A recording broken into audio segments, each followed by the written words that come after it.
The release of the Savile Report into the shooting dead of 14 unarmed civilians on Bloody Sunday in January 1972 is significant because the British Army's actions on that day massively accelerated IRA recruitment and led indirectly to the deaths of thousands of people on both sides of the nationalist-unionist divide. Briton Richard Cowley is a former soldier in the Parachute Regiment, which were responsible for the 14 civilian deaths on Bloody Sunday. So here's his report into Bloody Sunday and the Savile Report's conclusions. The British government basically sent troops initially into Northern Ireland in 1969, after a speech by the Prime Minister then of the Irish Republic, Jack Lynch, who was regarded by many as outrageous interferer, in which he therefore called for a United Nations peacekeeping force to be set up instead in the province, and for Anglo-Irish talks on the future of Northern Ireland. But instead, the Prime Minister of Northern Ireland, Major James Chichester Clark, responded by saying that neighbourly relationships between the Republic of Ireland were at an end, and that instead British troops were being called in. So this just goes to show you the wrong attitude that the British government and Northern Ireland were taking against the NICRA, Northern Ireland Civil Rights Association, or the Movement for Civil Rights at the time. They were the main body of peacekeepers and people that initiated, probably through Sinn Féin, most of the demonstrations and petitions and demos. They were looking for a political doorway of opportunity, a platform to launch a more peaceful initiative, so that it would quickly resolve their differences. The unemployment, vast amount of segregation, apartheid, basic sectarianism, etc., by the British against them.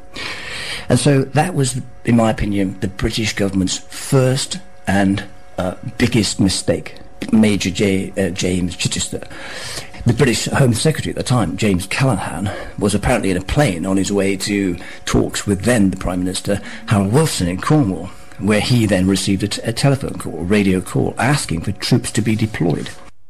Between 1969 and 1972, January 72, there was excessive use of violence by the RUC. The IRA were responding significantly in the same way. Bombs were going off, time bombs were being thrown. The whole place was in chaos, basically. Every well-trodden, locally known corner where IRA people and Sinn Féin, NICRA, etc., had demonstrated with petitions that were thrown out basically by the RUC consistently. They were banging their head against the wall by that stage, and they were getting angry about this.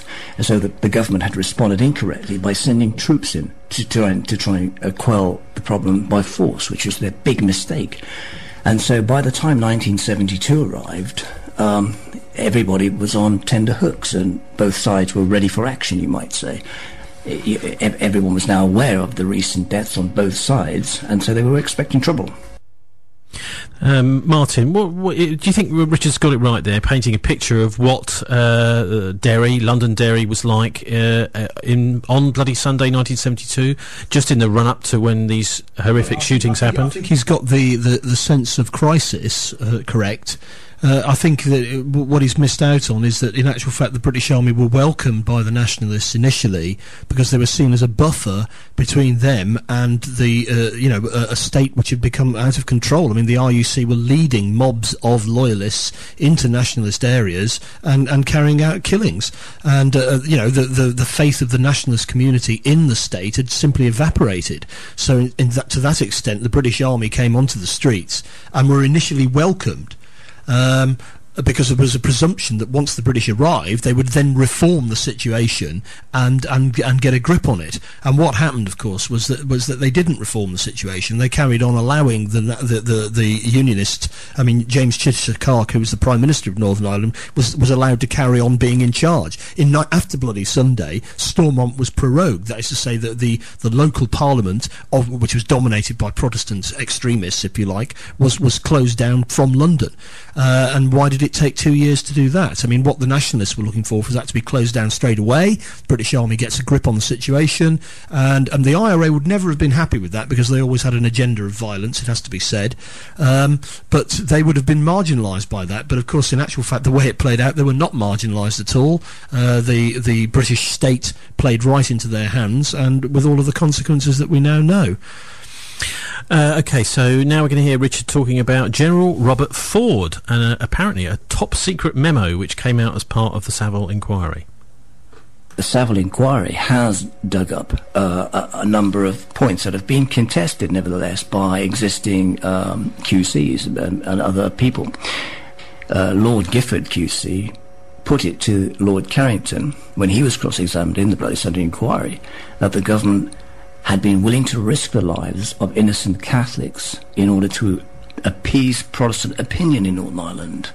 Lord Gifford's line of questioning, Lord Savile said, was alleging that the design of the British government was to shoot people on the streets of Derry that afternoon in the hope and expectation that it would aid the political process.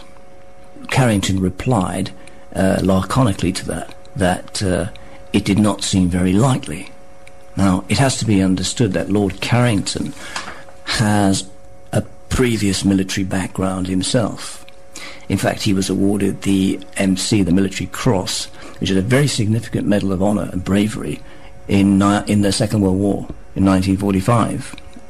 Edward Heath, who was then the Prime Minister after Harold Wilson, was also a Lieutenant Colonel and a significant regiment that he belonged to, which is now called the RHA, the Right Honourable Household Artillery, where he was actually active up until 1971, inspecting troops. So both people had significant military involvement at high-ranking levels.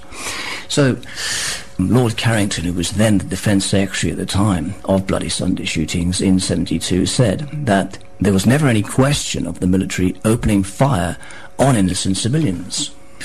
General Robert Ford, at the time, expressed in a top-secret memo written just 3 weeks prior to Bloody Sunday, said that the best way to restore law and order was to shoot a few Londonderry hooligans. General Robert Ford was second in command in Northern Ireland to ground forces.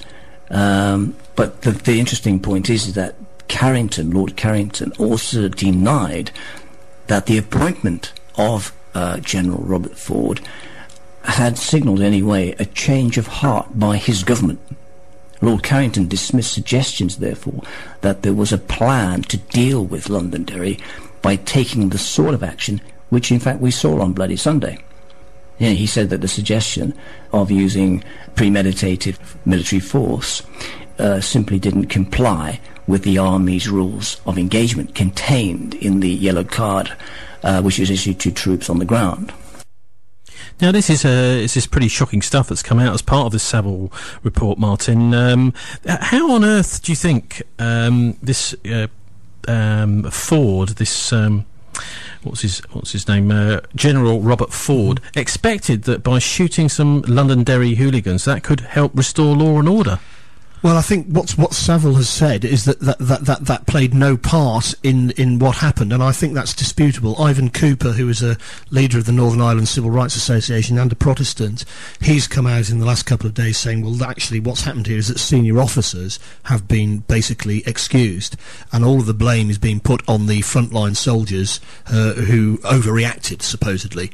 And now this is jolly convenient for all concerned, apart from those frontline soldiers. I think the parachute regiment were an inappropriate tool to be using. I mean, lots of people were saying that was that this is the kind of thing that they're trained to go storming into places and blast them to pieces. They're not really designed for doing peacekeeping operations. So there was an element of foolishness at the very least in using the paras on that day, and there were alternatives. But I think what seems to have happened